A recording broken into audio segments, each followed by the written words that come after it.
ధనవంతులు అవ్వాలనే కోరిక చాలా మందిలో ఉంటుంది, కానీ అది అంత సులువేమీ కాదు. ధనవంతులు కావాలి అనుకునే వారిలో ఉండే ముఖ్యమైన అలవాటు ఏంటో తెలుసా? వారు ఉదయాన్నే లేస్తారు. వారు చాలా క్రమశిక్షణతో ఉంటారు. డబ్బు సంపాదించాలి అంటే కేవలం ఒక్కదానిపై ఫోకస్ పెట్టడం వల్ల సాధ్యం కాదు. ఎక్కువ డబ్బు సంపాదించాలి అంటే ఒకే సమయంలో 2-3 డబ్బు ఆర్జించే పనులపై ఫోకస్ పెట్టాలి. ఒక ఉద్యోగం చేస్తున్నా 2-3 చిన్న వ్యాపారాలు పెట్టుకుంటే ఎక్కువ సంపాదించవచ్చు.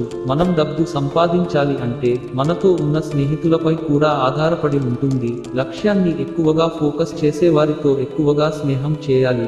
దానివల్ల మనకు కూడా మన లక్ష్యం ఎప్పుడూ గుర్తుంటుంది. మన లక్ష్యం, కలలు కూడా పెద్దగా ఉండాలి. తక్కువ ఉండటం వల్ల ఉపయోగం ఉండదు. మీ సక్సెస్ మీ మైండ్ని మీరు సెట్ చేసుకునే దానిపై ఆధారపడి ఉంటుంది.